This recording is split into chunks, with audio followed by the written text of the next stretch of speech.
আল আকসা মসজিদ এলাকায় 50 বছরের কম বয়সীদের প্রবেশ নিষিদ্ধ করল ইসরায়েল। শুক্রবারের জুমার নামাজে বাধা দিতেই এমন সিদ্ধান্ত তেল আবিবের।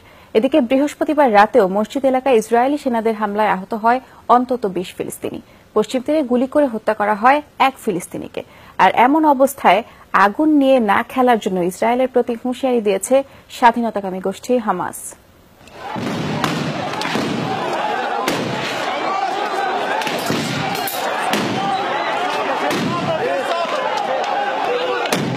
বৃহস্পতিবার আবারও রণক্ষেত্রে পরিণত হয় জেরুজালেমের আল আকসা মসজিদ।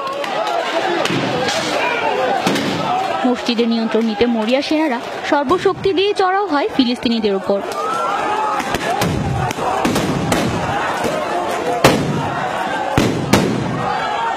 মুসল্লিদের ছত্রভঙ্গ করতে ছোড়া হয় স্ট্যান গ্রেনেড, রাবার বুলেট। আহত হয় অনেকেই। তবে জীবন দিয়ে হলেও আল আকসা মুক্ত করার ঘোষণা দিয়েছে ফিলিস্তিনিরা।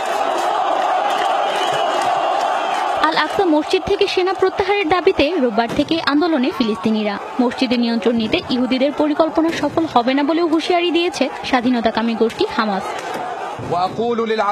আল আকসা এবং জেরুজালেমে ইহুদিদের আচরণ সব সীমা ছাড়িয়ে গেছে। মসজিদে নিরাপত্তার নামে মুসলিমদের প্রবেশে বাধা দেয়া মেনে নেওয়া হবে না। ক্ষমতায় অন্ধ ইহুদিদের অতীত থেকে শিক্ষা নেওয়া প্রয়োজন। আগুন নিয়ে খেললে তার ফল ভালো হয় না। এদিকে জুমার নামাজ আদায় বাধা দিতে আল আকসা এলাকায় 50 বছরের কম বয়সীদের প্রবেশ নিষিদ্ধ করেছে তেল আবিব। প্রস্তুত রাখা হয়েছে 5 প্লাটুন পুলিশ। কিন্তু ফিলিস্তিনি সরকারও সিদ্ধান্তে অবিচল।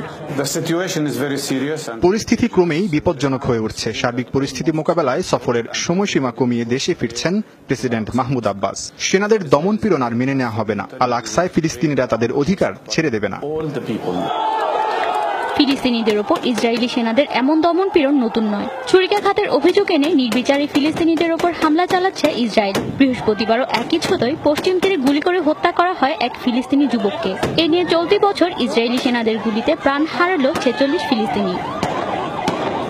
হাসিনুস সাবা, যমুনা নিউজ।